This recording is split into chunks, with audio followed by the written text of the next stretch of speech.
amafaranga yose wanca nayaguha kubera ko ukumva ko nca none se nyine nayaguhaye nyoye ko nayo nyine amafaranga icyo gihe ntabwo igihangano ku mafaranga yo gukora inkariye ntabwo kuki wayemeye icyo gihe nayikugurishije mbizi ko bizagenda gutya bizanarangira gutya wari ubizi ko uzayisohora nari mbizi ko igihe kizagera nkagusubiza ibiceri byawe kubera iki ayo ni amanyanga kubera uko ngurisha igihangano narinde gusa nakwibye mwana niba of course you did uri gukoresha igihangano cyane narinde muri public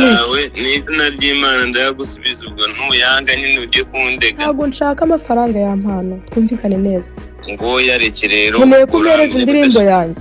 nanjye ndayikeneye indirimbo yawe so wandika indirimbo uburyo baguramo indirimbo bitandukanye n'uburyo twaguzemo indirimbo twari twayiguzemo gute twebwe twayiguze magendo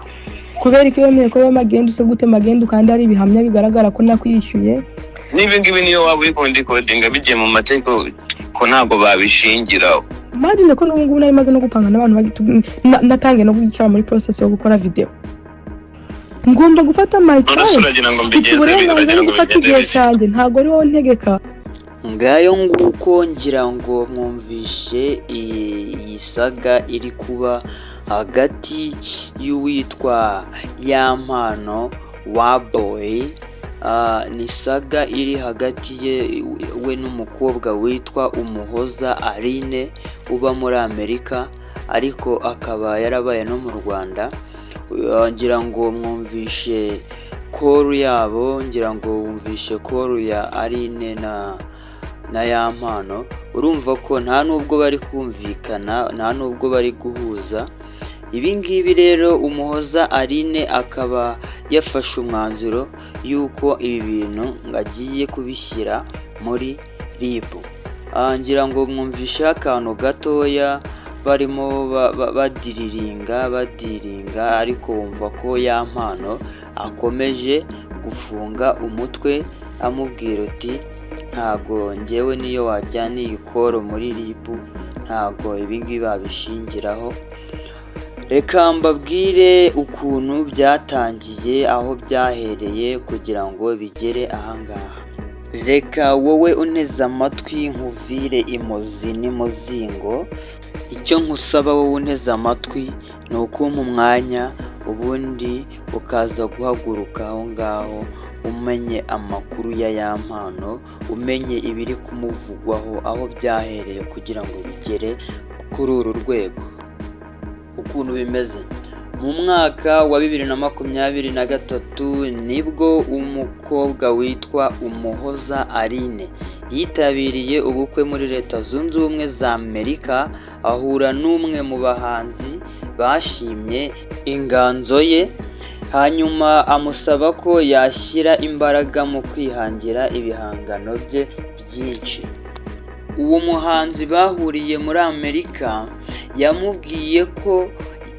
mu gihe atarabona umwanya uhagije yamuhuza n'umusore uzi kwandika indirimbo mu Rwanda hanyuma akamwandikira indirimbo akayimuha ubyumve neza Umuhoza Aline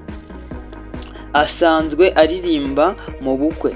Aline akimara kumva ko hari umunyarwanda ushobora kwemera kumwandikira indirimbo akayimuha Aline yemeye atazuyaje hanyuma bamuhuza na Yampano hanyuma Yampano yari umuhanzi ukiri kwishakisha icyo gihe ariko akaba yari umuhanga mu kwandika indirimbo nziza ngo icyo gihe Yampano yavuganye na Muhoza Aline bumvikana kugura indirimbo bise Mbwira icyo gihe Yampano amuca amafaranga 400 y'amadolari hanyuma bajya mu biciro bagiye mu biciro hanyuma bumvikana ko indirimbo Mbwira igomba kugura amadolari 300 gusa nyuma Yampano yagiye yohererezwa andi mafaranga yo gutunganya iyo ndirimbo ngo kugira ngo azayimuhe imeze neza mu rwego rwo kugira ngo ayikore ayisoze Yampano yasabye Umuhoza Aline kubanza kumwishyura amadolari 200 ya mbere. Nuko kuwa 27 Nzeri 2023 ayo mafaranga agera kuri Yampano. Icyo gihe yanganaga n'amafaranga ibihumbi 233 n'amafaranga 568. Ubyumve neza.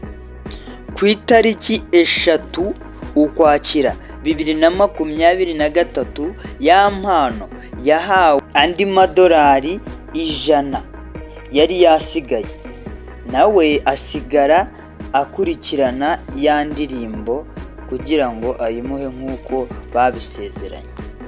Mu minsi ishize Aline Umuhoza yagiye kumva yumva indirimbo yaguze na Yampano yageze ku rubuga rwa Spotify, aho yayirimbanaga na Makanyaga Abdul. Aline yaje guhamagara Yampano kuri telefoni ariko ntibumvikana, ari nabyo byahise bituma Yampano amuboroka ku mbuga nkoranyambaga ze zose, kubera ko uyu mukobwa yahamagaye Yampano akamubwira nabi, akamubwira ngo indirimbo yarayiguze, ngo nayisibe ahantu hose iri ku mbuga cyangwa se ku mbuga zicuruza imiziki. Ngo Aline yasabaga Yampano ko yayisibaho akayikura kuri Spotify no ku zindi mbuga zicuruza imiziki. Yampano yumvikanisha ko mu gihe byaba ngombwa yasubiza uyu mukobwa amafaranga ye, ndetse yewe yanamukubira inshuro 2. Yampano aravuga ati naho ibyo gukuraho iyi ndirimbo byo ntago bishoboka. Aline yasubije Yampano amubwira ko icyo akeneye ngo ari indirimbo ye, ngo kuko ngo barayiguze, ngo yaramwishyuye amwishyura amafaranga ye. Ngo ayo mafaranga Yampano amubwira yamukubira inshuro 2, ngo nawe arayafite. Icyo amusaba ngo ni ugusiba indirimbo yitwa Mbwira yaririmbanye na Makanyaga Abdul, aho yayishyize hose ku mbuga zicuruza imiziki akayisiba, ubundi ibintu bikagenda mu mahoro. Ngo naho amafaranga Yampano akangisha Aline nawe ngo arayafite. Uyu muriro uri bwake. Biravugwa ko kuri uyu wa mbere tariki 10 Gashyantare 2025 Aline Umuhoza ahagarariwe n'abo mu muryango we afite hano mu Rwanda baza kugeza ikibazo muri RIB, hanyuma Yampano agakurikiranwa kuri iyi ndirimbo. Ngayo amakuru, ngiyo saga iri hagati y'uwitwa Umuhoza Aline na Wabo wacu Yampano. Urumva Yampano yakomeje gufunga umutwe. Reka nkubwire ngo wowe uri kumva iyi nkuru turagenda tuyikurikirana 5/5. Nimba ari ubwa mbere ubonye iyi channel, yibuka gukanda subscribe kugira ngo inkuru z'abasitari tugiye kujya tugutegurira za buri munsi zijye zikugeraho mu ba mbere. Igihe wabagezagaho iyi nkuru nyita Gatuza Kamena Intosho cyuma cyasagutse ku ndege. Ciao ciao.